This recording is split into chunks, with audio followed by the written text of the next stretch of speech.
প্রিয় ভিউয়ার্স, আমাদের ফোনের মধ্যে এই যে হটস্পটটা রয়েছে, এই হটস্পটের কাজ আমরা সকলে জানি যে এক ফোন থেকে অন্য ফোনের মধ্যে এমবি ট্রান্সফার করে ইন্টারনেট ব্যবহার করা হয়। তো ভাই, এই হটস্পটের খুব গুরুত্বপূর্ণ তিনটা সেটিংস রয়েছে। যে তিনটা সেটিংস আপনি যদি শিখে রাখেন তাহলে সকলে আপনাকে অ্যান্ড্রয়েডের মাস্টার বলতে বাধ্য হবে। আর এই তিনটা সেটিংস যদি আপনি শিখে রাখেন তাহলে আপনার অনেক উপকারে আসবে। আর এই তিনটা সেটিংস দেখার পর আপনি বলতে বাধ্য হবেন যে ভাই, এতদিন এই হটস্পটের তিনটা সেটিংস কোথায় ছিল। তো ভাই, এই অ্যান্ড্রয়েড ফোনের হটস্পটের এই তিনটা সেটিংস আমি দেখিয়ে দিচ্ছি। মোবাইল স্ক্রিনটা লক্ষ্য করেন আর ভিডিওটা শেষ পর্যন্ত কন্টিনিউ করবেন। হটস্পটের প্রথম সেটিংসটা করার জন্য আমার ফোনের হটস্পটটা আমি বের করব।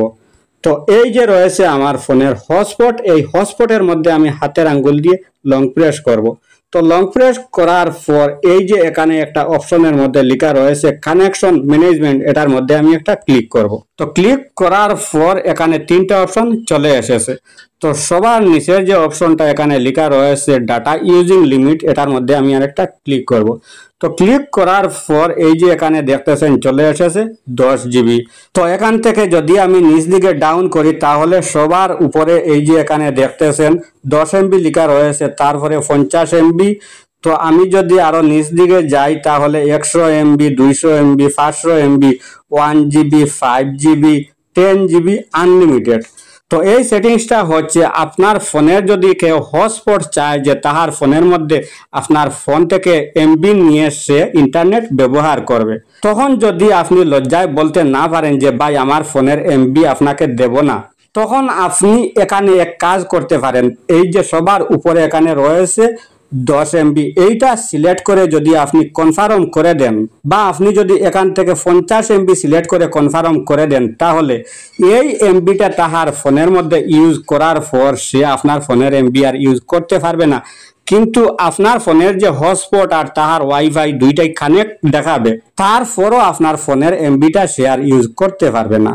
এবার দ্বিতীয় সেটিংসটা করার জন্য এখান থেকে আমি ব্যাক হব। ব্যাক হবার পর এই যে এখানে রয়েছে ডিভাইস কানেক্ট লিমিট, এটার মধ্যে আমি একটা ক্লিক করব। তো ক্লিক করার পর এই যে এখানে দেখতেছেন 1 লেখা রয়েছে, 2 লেখা রয়েছে। তো আমি যদি আরো নিচ দিকে যাই 3, 4, 5, 6, 7, 8, 9, 10। তো এই সেটিংসটা হচ্ছে মানে এখান থেকে যদি আপনি 1 সিলেক্ট করে কনফার্ম করে দেন তাহলে শুধুমাত্র একজনকে আপনি এমবি ট্রান্সফার করে দিবেন।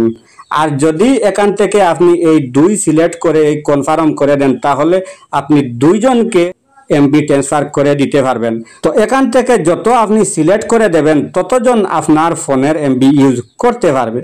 তো এবার তৃতীয় সেটিংসটা করার জন্য আমি এখান থেকে ব্যাক হয়ে আসব। তো ব্যাক হবার পর এই যে এখানে রয়েছে হটস্পট সেটিংস, এটার মধ্যে আমি একটা ক্লিক করব।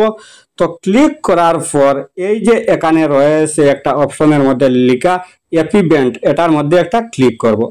তো ক্লিক করার পর এই যে এখানে দেখতেছেন দুইটা অপশন রয়েছে। তো উপরে এখানে রয়েছে 2.4 GHz আর নিচে এখানে রয়েছে 5 GHz। মানে উপরের এইটা যদি আপনি সিলেক্ট করে দেন, এই যে উপরের এইটা, তাহলে যাকে আপনি এমবি ট্রান্সফার করে দেবেন তাহার ফোনের মধ্যে সে ভালোভাবে এই ওয়াইফাই কানেকশনটা ইউজ করতে পারবে না, ভালোভাবে সে আপনার ফোনের এমবিটা তাহার ফোনের মধ্যে সে ইউজ করতে পারবে না। তখন সে বলতে বাধ্য হবে যে ভাই আপনার ফোনের হটস্পটটা কেটে দেন, আমার আর লাগবে না। আর যদি আপনি এই যে নিচেরটা রয়েছে এখানে 5 GHz, এইটা যদি আপনি সিলেক্ট করে কাউকে এমবি দেন তাহলে তাহার ফোনের মধ্যে সে ভালোভাবে আপনার ফোনের এমবিটা ইউজ করতে পারবে, কিন্তু আপনার ফোনের ইন্টারনেট কানেকশনটা ভালোভাবে চলবে না। তো ভাই, আমার এই ভিডিওটা দেখে যদি আপনার সামান্য হলেও একটু উপকারে আসে অথবা ভালো লেগে থাকে তাহলে অবশ্যই আমার এই চ্যানেলটা সাবস্ক্রাইব করে পাশে থাকবেন, ভিডিওর মধ্যে একটা লাইক দিবেন, ভিডিওটা শেয়ার করতে ভুলবেন না। আজকের মতো বিদায় নিচ্ছি, আবার দেখা হবে নতুন কোনো ভিডিও নিয়ে। সেই পর্যন্ত ভালো থাকুন, সুস্থ থাকুন, আল্লাহ হাফিজ।